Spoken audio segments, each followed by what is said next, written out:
shotgun in it.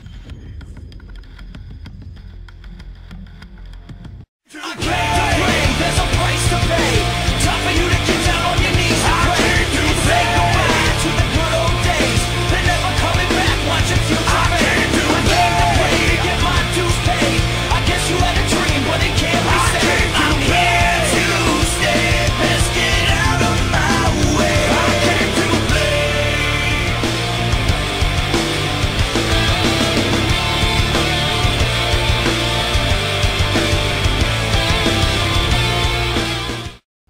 What's going on, everybody? Predator 13 here for your PB Experts, and welcome to this first joint ops video. So as you saw at the beginning, you saw the two logos, me and Icy's logo, and basically what that means is that this tutorial will feature both me and Icy. And in this case, I'm just kind of here to provide the introduction. So what this video is about is, are you in the market for some video editing software? If you answered yes, then this video is for you. A lot of people don't know is that Pinnacle released an editing suite called Video Spin, and the link to download it is in the description. But basically what Video Spin is a downgraded version of Pinnacle Studio. Excuse me, I have the hiccups. But so go ahead and go download it. It's completely worth it. But without further ado, I want to go ahead and hand the microphone over to Mr. IC505, who will lead you through the rest of this tutorial. Hey, this is IC505 with the PB Experts, and today I'll be showing you how to do basic editing and video importing through Pinnacle Video Spin. It's a free software you can download off their site. And to start off, you would find a video that you have on your computer imported or whatnot from this top selection button, and you can drag your video you want onto the video slot of the timeline. You can use this bar here to extend or shorten the timeline so you can look at more specific frames of the video. And what you can do to start off is you can move your cursor over any section of the video you want. And let's see, I'm going to try to cut off the intro screen. So in between here I can cut it. So what you would do is, while it's there, you'd right click and split clip, and it splits it right there. So what I can do is delete the clip I just split off, and it automatically moves it to the far left of the timeline. And to add music, you would go to the music button, look for music on your computer, and I have it right here. I can move it over and put it in the music time slot. Now, when you have recorded audio for something that you did on your computer and you want to put it over the hypercam recording or whatever to have more high quality sound, you would have to extend the timeline to the smallest it can get, and you would find the frame where the audio should start, or you can play it by ear, and when this audio starts you would move the music to that slot. So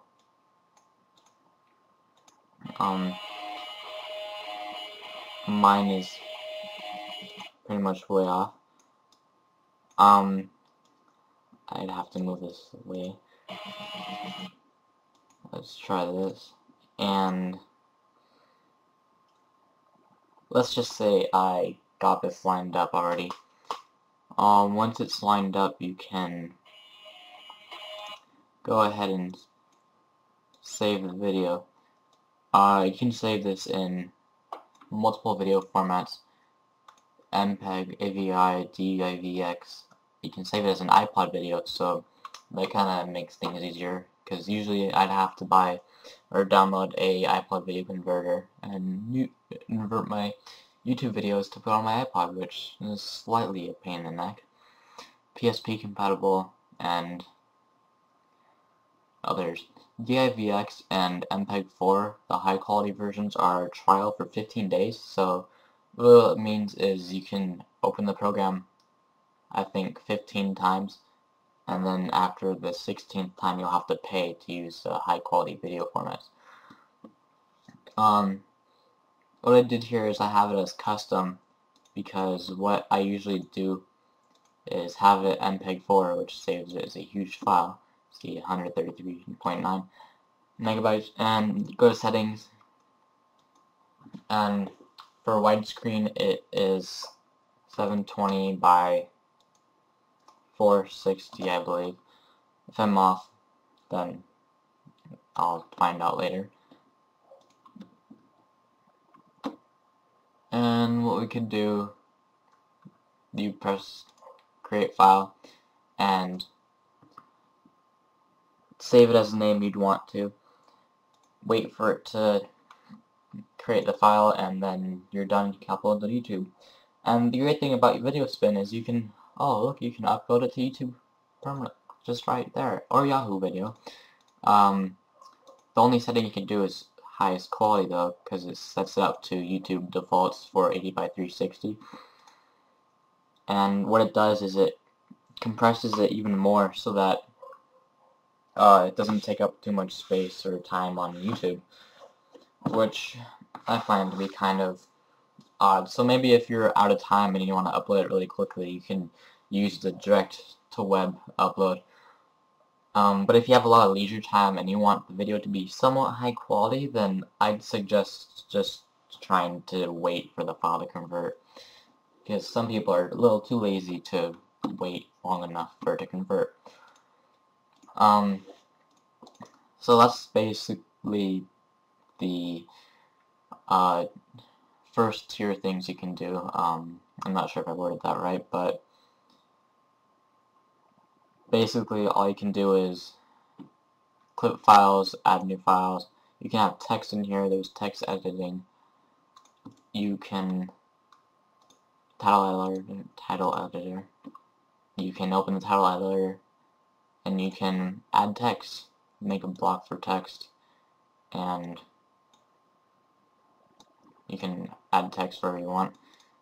It has a pretty wide selection of text. You can choose a preset here, or you can make a custom where you can edit how much the blur it has, how much of a border it has, how much the shadow goes off, like so, and how much the shadow blurs.